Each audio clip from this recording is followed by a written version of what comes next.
welcome to the Marinade with Jason Earle. Guy Clark is not on this episode, but his longtime collaborator, his friend, the incredible guitarist, songwriter, singer, and all-around wonderful individual, Verlon Thompson, is our guest today. It is such an honor to have Verlon on our show. He is an incredible singer, an amazing person, a wonderful songwriter, and just this amazing storyteller. He has a folksy way of telling stories in a really compelling way. He's just a hard to pin down guy, and I like that about his music, like I do with most of my music. You certainly hear the roots, the country kind of elements, but there's blues and there's rock, and we talk about that a little bit during the conversation. Of course, spend that much time with a man like Guy Clark, and Guy's going to come up in the conversation, but this is unmistakably a Verlon Thompson conversation. This is all about his creative process. This is about the kind of man that he is. We recorded this at Skipper's Smokehouse on New Year's Eve when Verlon opened for the incomparable Donald the Buffalo. So when we start talking about that, that's what we're talking about, him opening for them and then going in and sitting in with them. We sat down in Skipper's. If you've never been there, it's an iconic Tampa area venue. And it just kind of has like this beachy sort of vibe. It's like your weird uncle just all of a sudden decided he was going to build up a seafood shack or around his little plot of land and put up his favorite bands and hire them to play in different sets. And we're sitting at a picnic table when we're recording this. And there's a story on showsigoto.com. If you go to showsigoto.com/Jason, there's a story that I wrote about the experience that we had getting locked into Skipper's after this. So you'll hear some stuff in the background. You hear some talking. You'll hear some shuffling of glassware, that kind of thing. And then it sort of gets quiet after a while, and it's just the two of us. And we were so locked into conversation that we didn't even realize that we were the only people left in the whole building, and that we had been locked in to Skipper's Smokehouse on New Year's Eve. Verlon Thompson is an incredibly accomplished singer, songwriter, and just all-around wonderful dude. He's going to be at Swanee Roots Revival in Live Oak, Florida, at the Spirit of the Swanee Music Park coming up this October. Go on over and find them on Facebook, on Twitter, on all your social media. And if you haven't been, go. Bela Fleck is playing with Abigail Washburn and the Wood Brothers. Verlon and Sean Camp are doing a Guy Clark tribute. There's an incredible lineup, and it's the most magical place on earth. We're so grateful to have Verlon on the Marinade. Go to verlonthompson.com to check out any of his music. Go to Amazon or iTunes or wherever you get music to download some of his stuff. He's an amazing man, an amazing musician, and we're so grateful to have him on the Marinade. Thank you for listening to our last episode. Go give us a rating on iTunes if you haven't had a chance to already, and subscribe. Let us know what you think. marinadepodcast@gmail.com. Ladies and gentlemen, Verlon Thompson. Oh, one more thing. There's a rookie mistake that I make, and we're going to keep working through this. It's a work in progress. There's a mistake that I made when trying to adjust the volume. So there's sort of like a weird kind of sort of sound, and then his vocals echo if you listen really, really closely. My apologies. These are just things that I'm learning as we continue to develop the show. It's a one-man show so far, which is not an excuse. I'm grateful for the opportunity, but just so you know that it doesn't last forever. It only lasts for maybe 10 seconds, and then after that, the quality of the audio goes back to being pretty good. So thank you for bearing with us as we work out the kinks. One of these days, we're going to have a high-paid audio editor, and we're going to have big-time sponsors and so forth. So if you're interested in doing any of those things, please hit us up at marinadepodcast@gmail.com and send us a resume, a cover letter, let us know. Again, thank you so much. It's the set of circumstances that led us here. I think we have to tell the story quickly of how I'm in Nashville, getting on the plane, just random. I'm never in Nashville. And just happened to be there, and you happened to be getting on the plane heading back. Yeah, crazy. I heard my name, and I look up, and you said your name, and I thought, man, that's crazy.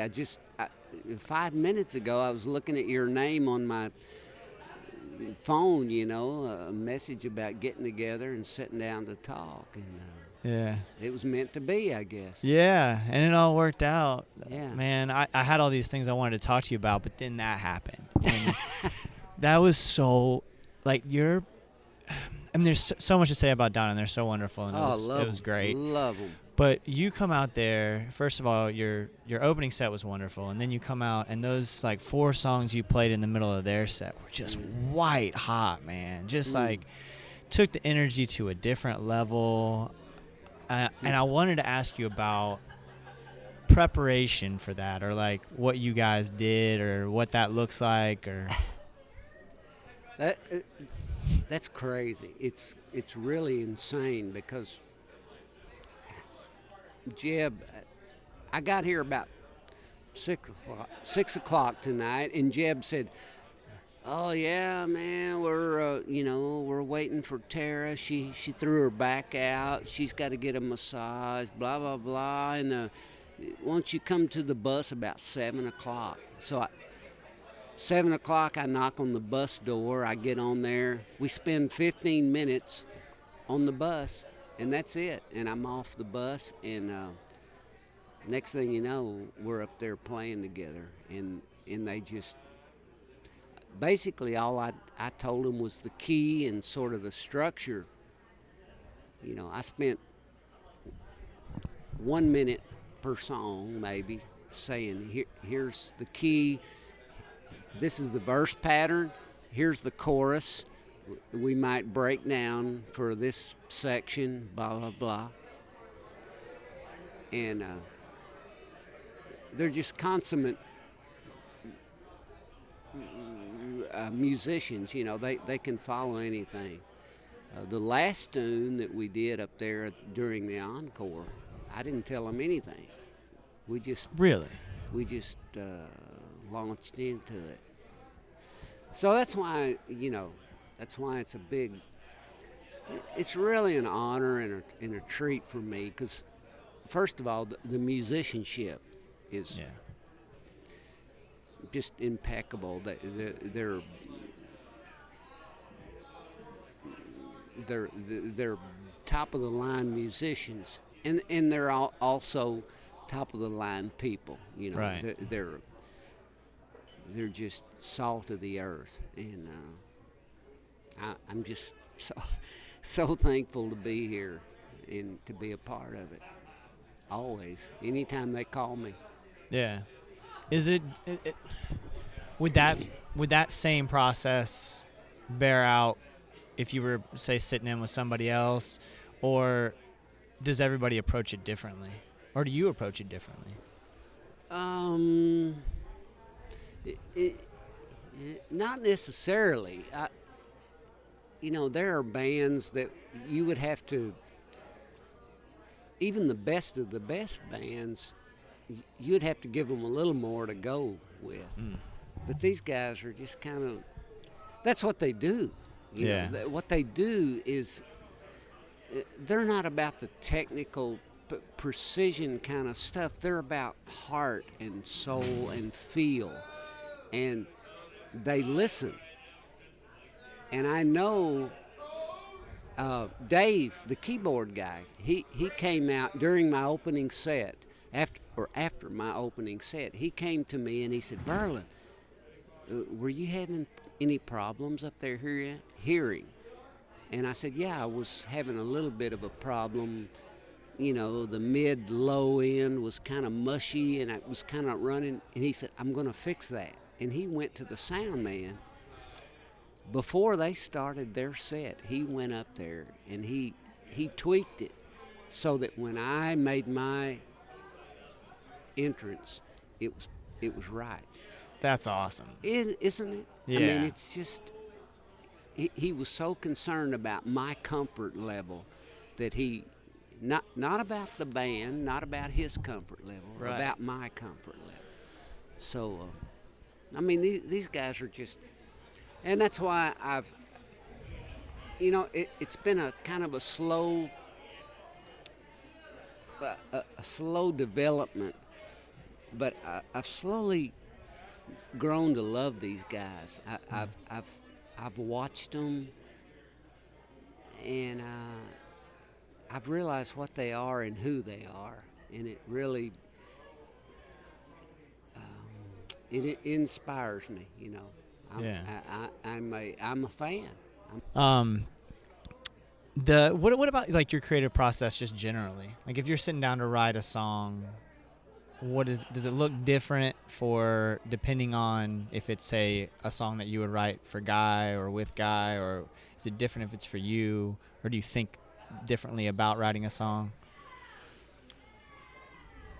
And I've been writing songs as long as I can remember. I've been writing songs, and every one is different. If I'm sitting there by myself, it's totally different than if I'm sitting there with someone else. And How? well,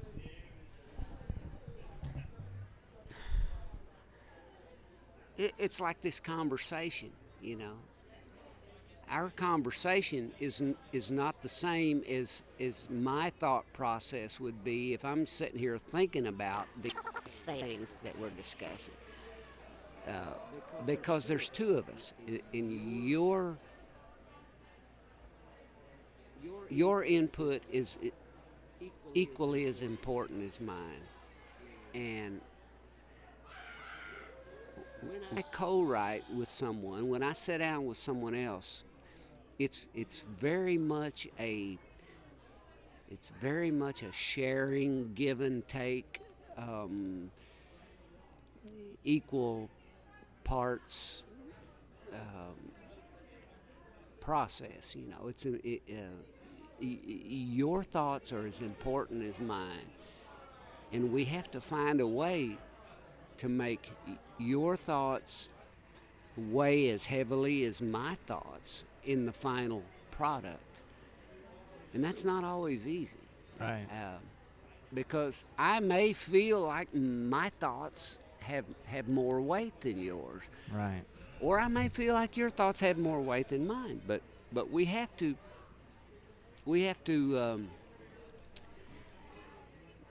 come to this place where it's yours and mine. It's ours equally together. And that's the only issue that I have ever had with co-writing a song, is that I want it to be as much yours as it is mine. And that's a difficult thing. And but it's part of the challenge. You don't stop until that's accomplished. And then when it's accomplished, it's great. It's like, me and you, 1 + 1 = 3. Yeah. Not 2, 3, because that song is the third element that's bigger than you and I. And so that's kind of the way I look at it. Yeah. I mean, golly, it's crazy because it's just a song. It's not the gospel. It's Yeah. it's not. It's well, not. but it is to people. You know what I mean? Well, that's the thing. You're right, man. Because that is the thing. People, you don't realize it until nights like tonight, when you get up there and you actually perform one of your songs, and people come up to you and they say, "Oh my God, that was it. Yeah. That was the moment. That was the thought. Those were the words. That was it for us tonight." Yeah. And then you think, well, okay, it was worth it. It was worth it when we sat there and we slapped each other around, and we were brutally honest with each other. Yeah. As co-writers, we were brutally honest, and we said, I said, no, your thought's a little off track. This is what it really is. And then you tell me, no, but what about this angle? And I go, no, well, you're right. Let's look at that. So, it's crazy because it can be construed as just this it's just this kind of a artsy creative thing, but in the end, when you get to a night like tonight, it's the last show of the year, and people spent money and time to come here, and they're packed up there in front of the stage. They're assholes to belly button, and they're crammed up there, and they're listening to every word you say. Yeah. And you go, man, I'm glad I thought about this before I wrote it down, because it does have a lasting impact on a lot of people. Yeah. Do you think about one of the things that you do exceptionally well is tell stories in between, and sort of that banter in between? Is that just kind of extemporaneous, or do you think that through before you get up there? I didn't do that much tonight. Right. Because this was kind of a different situation for me. This wasn't like a sit-down listening concert. This was a opening act for a band on New Year's Eve. But yeah, normally that's a huge part of what I do. I tell stories. I probably spend more time in my shows telling stories than I do singing songs, actually. But I made that decision about 15 years ago. I had been writing songs for the market, for the radio, for hit artists to record, and then I would go out and do a show, and I realized I didn't even want to play any of those songs. And so I switched gears, and I started writing songs that I wanted to sing. They were things that I wanted to say. They were points that I wanted to communicate with my listeners, and I wanted to touch them and move them and have them go on a journey with me. And the moment that I did that, my whole world changed, because at that moment it was not a job anymore. It wasn't a gig anymore. It was a conversation. It was like, I'm going out tonight to talk to my friends and share with them my life, and maybe discuss their lives in the process. And so that's what I do. And tonight was a little bit different, but you adjust. But on a normal night, there's a whole lot more. Man, I don't know. I maybe I'm a preacher. I don't know. I feel like maybe in another life I was some kind of preacher, because I love to talk and get the people worked up, and then go into a song, or. Well, there's something spiritual about that whole process for a lot of people too. I mean, probably from both sides, I guess, as a performer and also as a fan.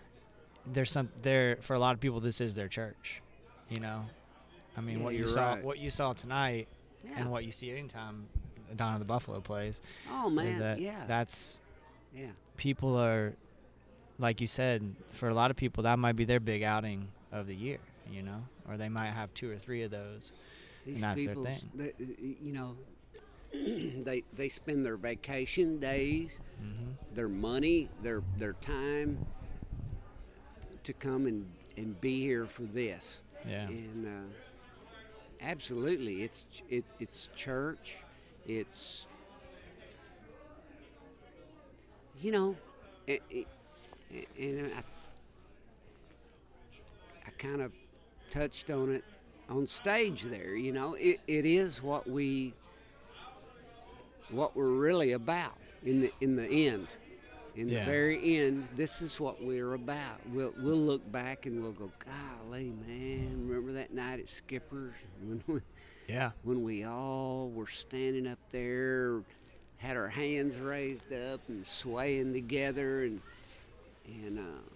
we were all together as one, and we were friends, we were fellow travelers, and we were sharing a moment that, man, I don't know. I get too deep. That's what we're trying to do here. that is the goal of this conversation. Because I was even just gonna ask you. Good, I'm glad you said that, because I was gonna ask you if you are spiritual yourself or religious. Yeah, obviously I am. Here's the thing. I grew up in Oklahoma. I was baptized in a Southern Baptist church situation. Grew up that way, being taught that stuff. But I've seen so much, so many other angles and so many other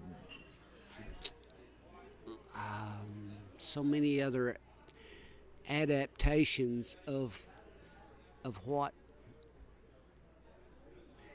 religion might be, and I've come to the conclusion that I'm a very spiritual person, but I don't think I'm a religious person. I don't think I believe one. I'm not a denominational kind of person. I don't believe one denomination is right and the other is wrong, and that one is better than the other. I just believe that. Well, I'm not going to go into the whole my spiritual beliefs, but yeah, I'm spiritual, and I think it's very simple, really. It's no more and no less than love. It's love, and I see it and I feel it through my music everywhere I go, all over this planet. I've covered, a large part of this planet because of my music, and everywhere I go, it's not about a denomination or a specific belief. It's all about brotherhood and fellowship and sharing your experiences as a fellow traveler, and doing right by the other person. And hopefully that reflects in my music, my songs, and my performances. And I truly, maybe I am a damn preacher. That's beautiful.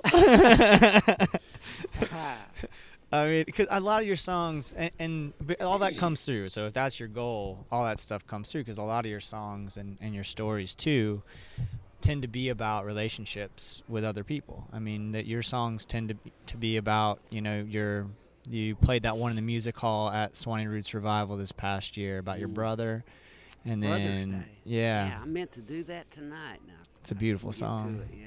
And Thanks. then I wrote it down, trying to, I Love You More Than Anything. Oh, yeah. What a gorgeous song, man. That was another, you know, that wasn't that was not a co-write or an attempt at anything. What that was a moment where Frank and I didn't know what else to do, and we thought maybe if we just tried to sort of pay some sort of tribute and use our gift of songwriting and try to use that that it would be the right thing to do, and I think it was. That was, God, what a moment that was. What a night. Can you say more about that? Or do you feel okay going deeper there? Well, you know, it was after the memorial for Sue Cunningham, who was Frank's life partner, and we did the big memorial thing at the church, and all the people were there, and we shook all the hands, and I say we because I kind of was Frank's. I was there with him, you know, and after it was over, we went back to his home, which was his and Sue's home, and there we sat, and she was not there, and we sat in her kitchen where she had many times fixed us breakfast and where we had written songs together with Sue, and there we sat, man, just like the two of us, like just sitting there, and everybody else was gone. All the celebration, all the camaraderie was over, and it was just us, and we sat there, and I said, Frank, I don't know what to do, you know, but for some crazy reason, I just feel like trying to write a song maybe. And Frank said, oh my God, I feel the same way. I don't know, that's all I can think about. So I knew we were on the same page, and I had seen those, they had written little notes to each other, and they were still laying on the coffee tables and the counters and stuff, where Sue would write, I love you more than anything, and Frank would respond. He would flip it over and write on the other side, I love you more than everything. And they were laying all over the house. And I said, well, Frank, if we are gonna try to do this, that's what we got to write.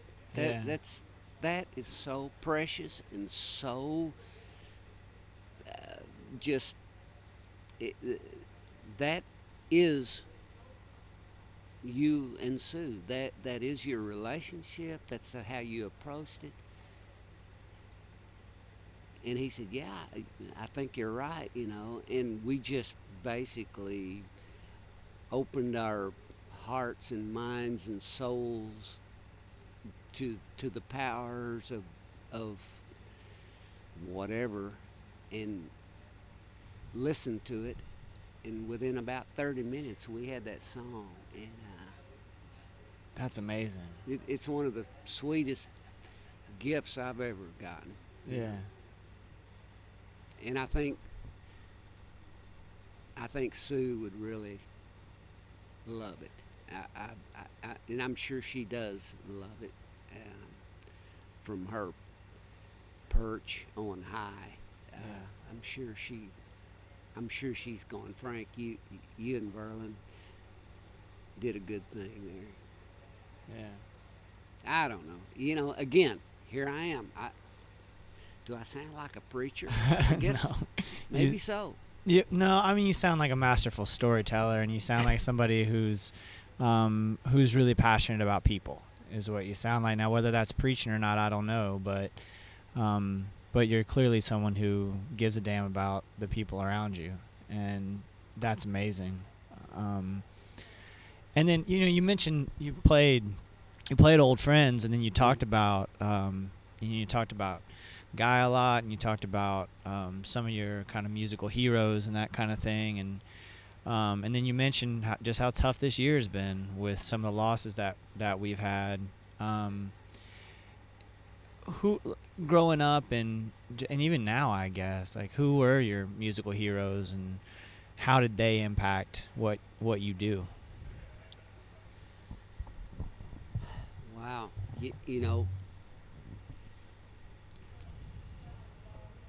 First of all, when I was just a child, I guess the first sounds I ever heard was my mother, and she's a great musician and singer. She's like that old school purist sounding Loretta Lynnish kind of, maybe even more mountainy soul sounding than that. But Wow. So there was that. But where I lived in Oklahoma was in the very heart of this musical this musical wonderland.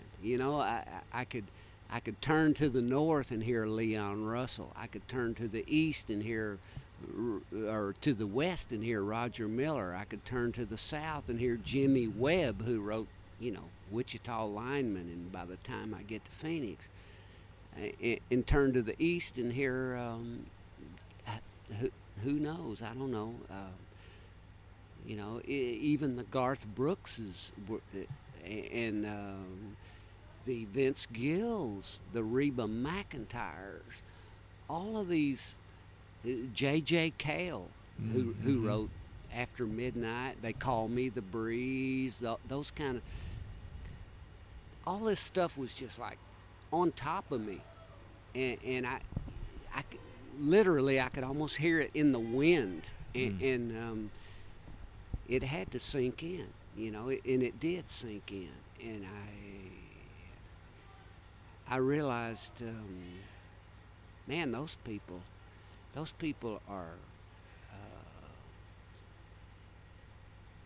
saying things and making music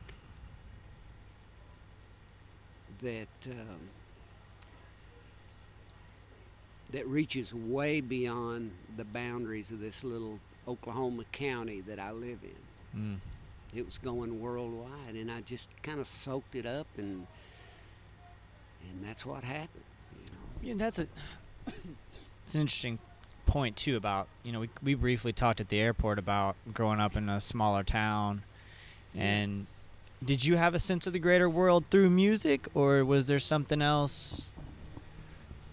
I to tell you the truth, I didn't. I heard all that music, but it wasn't until I left home and I actually joined the Marine Corps. I panicked because I didn't know what else to do. I didn't want to stay on the farm, and I didn't feel like I was ready for college and that kind of thing, and I just panicked, and one day I drove to Oklahoma City and I joined the Marines. Well, that was a good and a bad thing, but one of the good things that was a part of that was that I was immersed into another world that I didn't even know existed. I became friends with guys from Florida, from from New Jersey, New York, from Idaho, from Nebraska, and they all had musical tastes, and we all shared our music, and I was like a sponge. I was like, where has this stuff been? I didn't even know this existed. Yeah. I would listen to these guys playing their boom boxes. This was back when you held a boom box on your shoulder, you know, Right. a big giant boom box, so I started hearing all this other music, and I was, oh my God, it was just like a whole new world opened up in front of me, and I could not soak it all up enough, and hopefully that's what you hear today. In a lot of my music it's a mixture of all of that stuff that I've heard, Yeah. and that moved me. For sure. And you mentioned that you talked about at Swanee that you had, I think, maybe recently recorded. You made a joke about, like, you turned 60 and so you thought you couldn't rock anymore or Yeah. something like that. Yeah. Had to make one last rock record. But it's interesting because, like, obviously you playing with the acoustic guitar is going to be a totally different sound and vibe. Excuse me. Some of that rock comes out, but not as much as, of course, when you're playing with a whole band. Yeah. But you hear that element, in your music, for sure. And you hear soul in your music. There's a lot of stuff there. It's just that it's the sponge thing, I love it all. I love all kinds of music, and I don't know. I just sort of incorporate as much of all of it as I can into my songs, and which has been a blessing and a curse, because if I were just a blues artist, I could get a blues booking agent and I could play blues clubs all over the country. Yep. I could just play the blues festivals, but I'm not a blues artist. If I were just a folk artist, I could just play the folk festivals and the folk club, but I'm not. Yeah. If I were just a country guy, I could just play, but I'm not. Yeah. You see what I mean? Sure. It's like nobody, they never have known what to do with me or where to put me, and I don't know either. Yeah. All I know is I just love good stuff. Well, it sounds like you'd be bored with that too. It sounds like I would, and that's part of it. Yeah, not that there's anything wrong with those things. It's there's nothing it's wrong just with those not for you, not what you want to do. I've always just tried to entertain myself, and in order to do that, I have to do a lot of things, because I get bored if I write 10 blues songs in a row. You know? It's just I can't do that. And I guess that's true of creativity in general, right? Yeah, like you got to push yourself, otherwise, you're just writing the same thing over and over again. Yeah. You're gonna get bored, and if you're working on you and you're working on what you want, then that's gonna benefit everybody else too. I mean, that's because that's gonna come off more authentic. Yeah. Well, if I were just a blues artist or just a country artist or just a folk artist, I couldn't have done what I did tonight with Donna the Buffalo. Right. Because they're not a blues band. They're not a folk band. They're not a country band. They're not a rock band. What the hell are they? I don't know. They're. I like to think maybe they're kind of what I am. They're just this good collection of things that have inspired them over the years, and you put it all together, and that's what we are. We do it. I mean, I'm going to write a review of this show, and I'm going to have to explain what Donna the Buffalo is like, and it's going to be... I don't know. Good luck. I don't know what you're going to say. I mean, it's wonderful. Is that enough for everybody? Hope you guys enjoyed that. Yeah. Man, I'm so greatly appreciative of your time, and I don't want to take much more, but I do, if you don't mind, I love that story about how you met your wife. Do you mind telling that story? Well, No, I don't mind at all. And part of it is because I'm giving away the punchline a little bit, but I met my girlfriend at a show. In reverse, she was playing.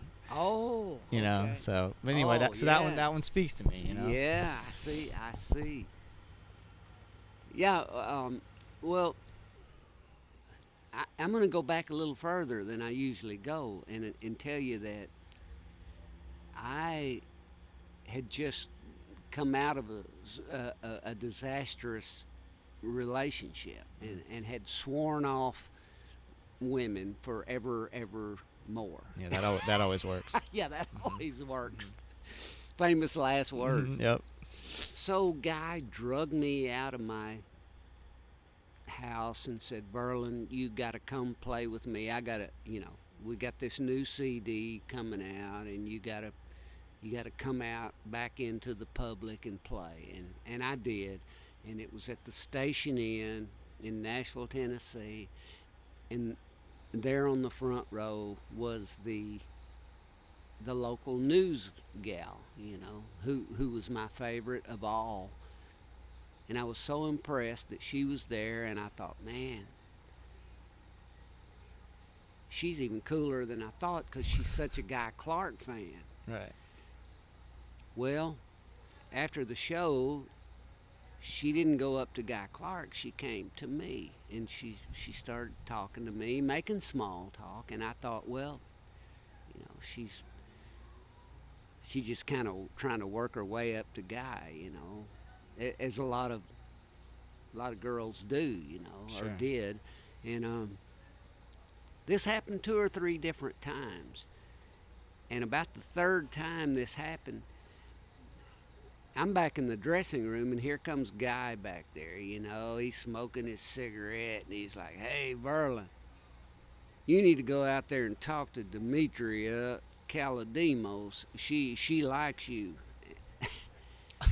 And I said, no, Guy, she's nice to everyone. I've talked to her several times, and I can tell she's just a very sweet person, and blah, blah, blah. And he goes, no, she told me she likes you. Now get the hell out there and talk to her. And he shoved me through the side door, and there she stood in the hallway, and I came face to face with her, and was speechless.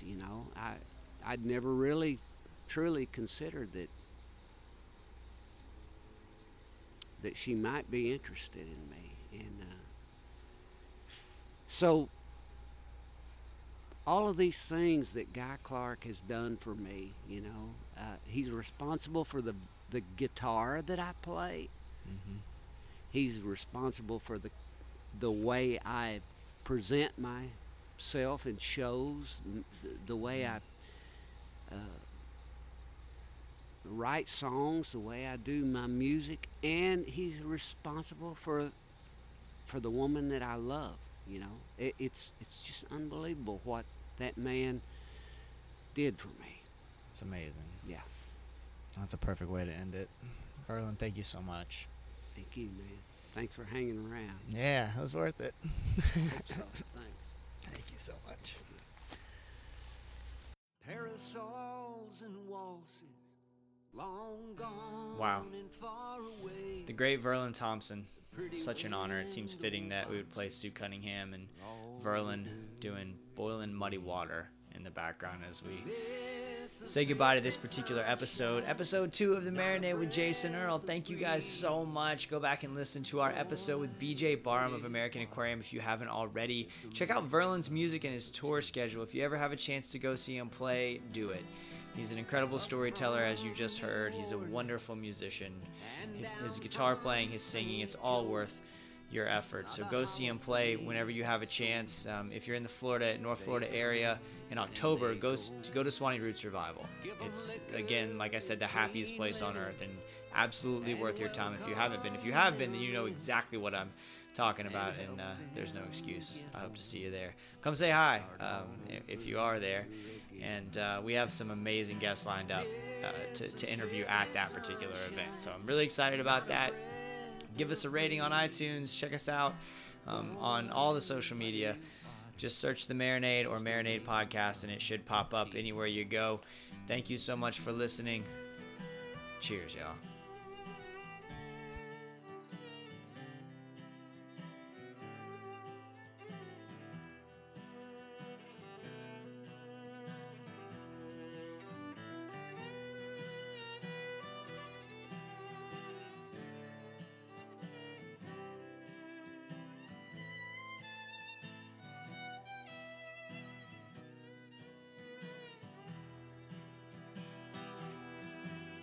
And the women have blisters on the palms of their hands from keeping things going the best that they can.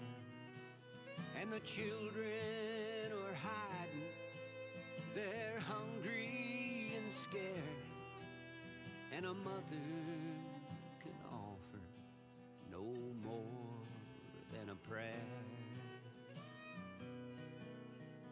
Mississippi sunshine, not a breath of breeze, boiling muddy water just to make a cup of tea. Mississippi sunshine, I beg of you please, boil some muddy water just to make some chicory tea.